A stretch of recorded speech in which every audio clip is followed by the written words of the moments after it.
আসসালামু আলাইকুম। সবাই কেমন আছেন? আশা করি সবাই ভালো আছেন। আল্লাহর রহমতে আমিও বেশ ভালো আছি।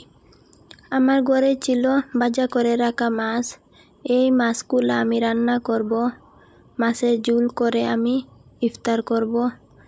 প্রথমে আমি তেলের মধ্যে দিয়ে দিলাম রসুন আর পেঁয়াজ কুচি, দিয়ে স্বাদমতো লবণ দিয়ে নাড়াচাড়া করে নিচ্ছি। 2টা টমেটো কুচি দিলাম। মাছের ঝোলটা একটু ঘন ঘন হবে বলে দিয়ে দিলাম মরিচের গুঁড়া, হলদি গুঁড়া আর ধনিয়া গুঁড়া, দিয়ে একটুখানি আদার গুঁড়া দিয়ে দেব।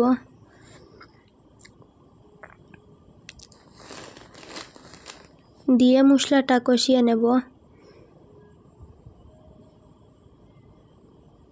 মাছের ঝোল করব।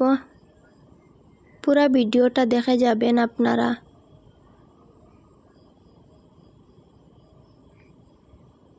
টমেটোটা গলে গেছে। এবার আমি উপর থেকে মাজা মাছগুলা দিয়ে দেব।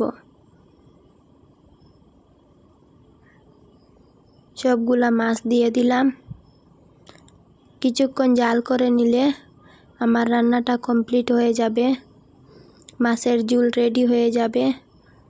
ভালো লাগলে অবশ্যই কমেন্টে বলবেন আর চ্যানেলটা সাবস্ক্রাইব করে আমার পাশে থাকবেন, একটু সাপোর্ট করে যাবেন। আল্লাহ হাফিজ।